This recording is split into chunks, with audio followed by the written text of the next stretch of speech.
வணக்கத்துடன் pepper and salt news என்கின்ற இந்த வலையொலியில் உங்களை சந்திப்பதில் நான் மகிழ்ச்சி அடைகின்றேன். சரத் வீரசேகரா அவரை குறித்து உங்கள் அனைவருக்குமே தெரியும். முன்னாள் அரசபையில் அல்லது ஆட்சி பீடத்தில் இருந்தவர்களோடு மந்திரி சபையிலே அவர் பயணித்தவர்.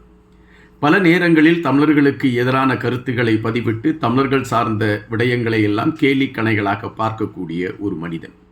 இலங்கை என்பது பௌத்தத்திற்கும் சிங்களவாத அந்த இனத்திற்கும் உகந்தது என்கின்ற அடிப்படையில் மட்டுமே அவருடைய கருத்துகள் இருக்கும்.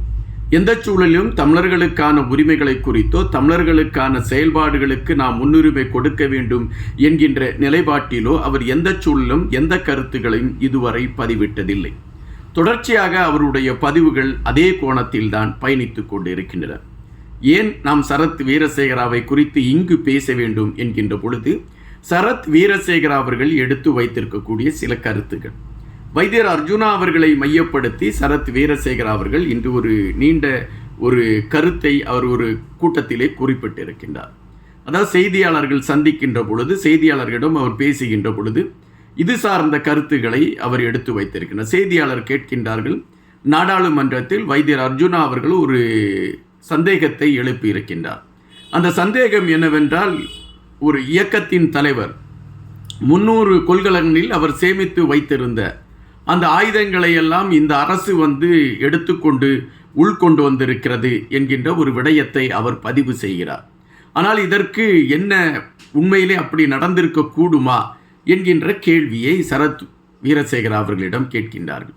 அதற்கு சரத் வீரசேகரா இதில் உண்மை நிலை என்ன என்பதை குறித்து அவர் தெளிவுபடுத்தியிருக்க வேண்டும், அல்லது இதுதான் உண்மையாக நடந்திருக்க வேண்டும் என்பதை மையப்படுத்திய கருத்துக்களை அவர் பதிவிட்டிருக்க வேண்டும். ஆனால் சரத் வீரசேகரா அது சார்ந்த கருத்துக்களை பதிவிடவில்லை. அவர் உடனடியாக வேறு பல கருத்துக்களை தொகுக்க ஆரம்பித்து விட்டார். அது என்ன கருத்துக்கள் என்றால், அதாவது நாடாளுமன்றத்தில் வைத்தியர் அர்ஜுனா அவர்கள் தொடர்ச்சியாக தேசிய தலைவரை மையப்படுத்திய கருத்துக்களை அவர் பதிவிடுகின்றார். தேசிய தலைவரை முன்னிலைப்படுத்திய ஒரு செயல்பாடுகளை அவர் வரையறுத்து கொண்டு இருக்கின்றார். அவர் தேசிய தலைவரை பேசுவதனால் தன்னை அடையாளப்படுத்தி கொள்ளலாம் என்கின்ற சுயநலத்தில் அவர் பயணித்து கொண்டிருக்கிறார் என்பதுதான் நிஜம். ஆனால் இந்த அரசு இதை மென்மையாக கடைபிடிப்பது ஏன் என்று தெரியவில்லை. நாடாளுமன்றத்தில் எப்படி அந்த இயக்கத்தை சார்ந்தவருடைய தலைவரின் பெயரை பேச முடியும்?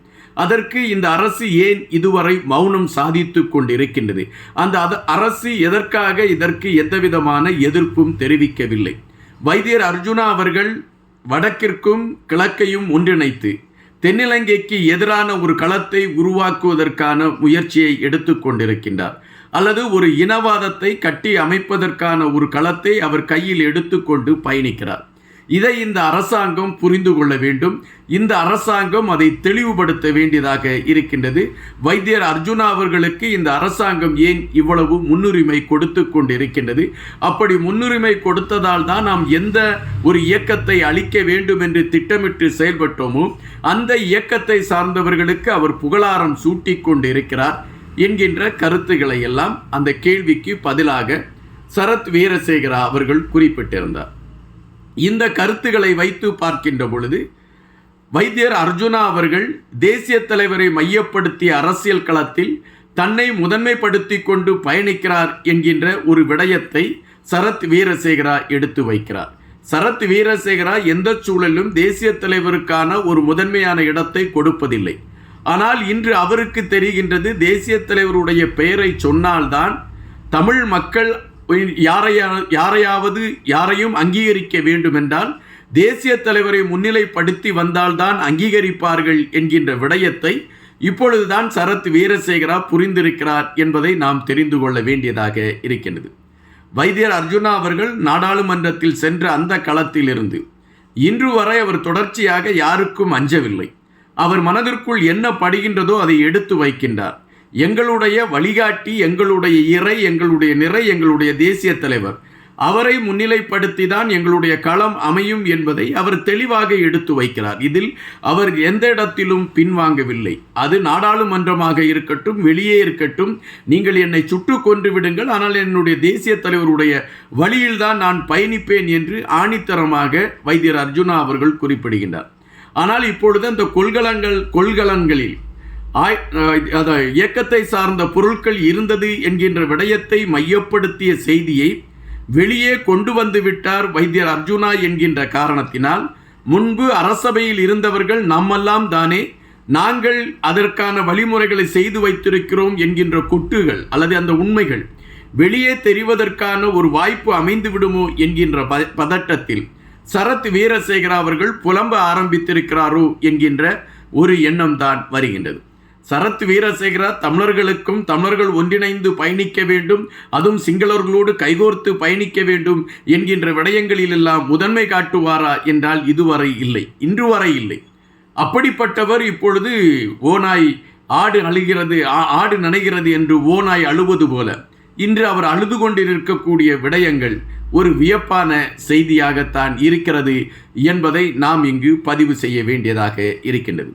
அதுபோல இன்றைய சூழலில் அனுரா ஆட்சியாளர்களை மையப்படுத்தி சில விடயங்களையும் நாம் பார்க்க வேண்டியது இருக்கிறது.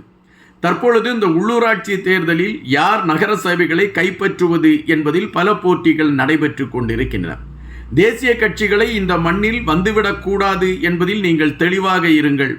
பாராளுமன்ற தேர்தலில் தான் நீங்கள் அவர்களுக்கு வாக்களித்து விட்டீர்கள், இனி இந்த உள்ளூராட்சி தேர்தலிலாவது நீங்கள் அவர்களுக்கு வாக்களித்து விடாதீர்கள் என்று பிரச்சாரங்களை முடுக்கிவிட்டிருந்த தமிழ் கட்சிகளை சார்ந்த தலைவர்கள் இப்பொழுது அந்த தேசிய கட்சியான அனுரா கட்சியோடு பேச்சுவார்த்தை நடத்துகிறது என்பதை கடல் தொழில் அமைச்சர் மிக மகிழ்ச்சியாக அவர் குறிப்பிட்டிருக்கின்றார். தமிழ் மக்களில் எங்கள் மீது ரொம்ப லவ்ஸ் வைக்கிறார்கள், அதாவது எங்களை ரொம்ப விரும்புகிறார்கள் என்று அவர் குறிப்பிட்டிருக்கக்கூடிய விடயம் இந்த தமிழ் கட்சிகளை சார்ந்த தலைவர்கள் தேசிய கட்சியோடு ஒரு இணக்கத்தை ஏற்படுத்தி கொண்டால் நகர சபைகளை நாம் கைப்பற்றி விடலாம் என்கின்ற ஒரு எண்ணத்தோடு இந்த கூட்டணி விடயங்களை மையப்படுத்திய பயணத்தை எடுத்துக்கொண்டு இருக்கிறார்கள் என்பதை முன்னிலைப்படுத்திதான் கடல் தொழில் அமைச்சர் இந்த கருத்துக்களை பதிவிட்டிருக்கின்றார். அப்படி என்றால் தேசிய கட்சியை நாங்கள் எதிர்க்கிறோம் என்று தமிழ் கட்சிகள் சொல்லிக் கொண்டிருந்ததும், தேசிய கட்சிகளுக்கு நீங்கள் வாக்களித்து விடாதீர்கள் என்று தமிழ் கட்சிகள் பதறிக்கொண்டிருந்ததும் அவைகளெல்லாம் இப்பொழுது வேறொரு கோணத்தில் மாறத் தொடங்கி இருக்கிறது என்பதை நாம் பார்க்க வேண்டியதாக இருக்கின்றது. இந்த களத்தில் வைத்தியர் அர்ஜுனா அவர்கள் பல விடயங்களை எடுத்து வைக்கிறார். இவர்களோடு கூட்டணி பேசுகிறார்கள், இவர்களிடம் கொள்கைகள் இல்லை, கோட்பாடுகள் இல்லை, மக்களை வைத்து மக்களை ஏமாற்றி தங்களை வளப்படுத்துவதற்கான களங்களை இவர்கள் எடுத்து கொண்டிருக்கின்றார்கள். மக்கள் மிக மிக இவர்களிடம் கவனமாக இருக்க வேண்டும் என்கின்ற கருத்துக்களை எல்லாம் வைத்தியர் அர்ஜுனா பதிவிட்டு கொண்டிருக்கின்றார். எனவே இதுபோன்ற பல விடயங்களை வைத்தியர் அர்ஜுனா அவர்கள் எடுத்து வைப்பதால் எதிர்ப்புகள் ஆங்காங்கே இருந்து வருகின்றது. அந்த எதிர்ப்புகளில் ஒன்றுதான் இப்பொழுது சரத் வீரசேகரா வைத்திருக்கக்கூடிய கருத்துக்களையும் நாம் அதை மையப்படுத்தி நாம் பார்க்க வேண்டியது இருக்கின்றது.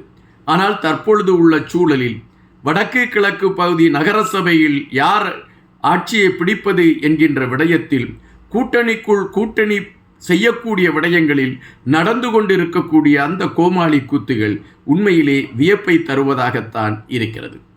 நன்றியுடன் இன்பா.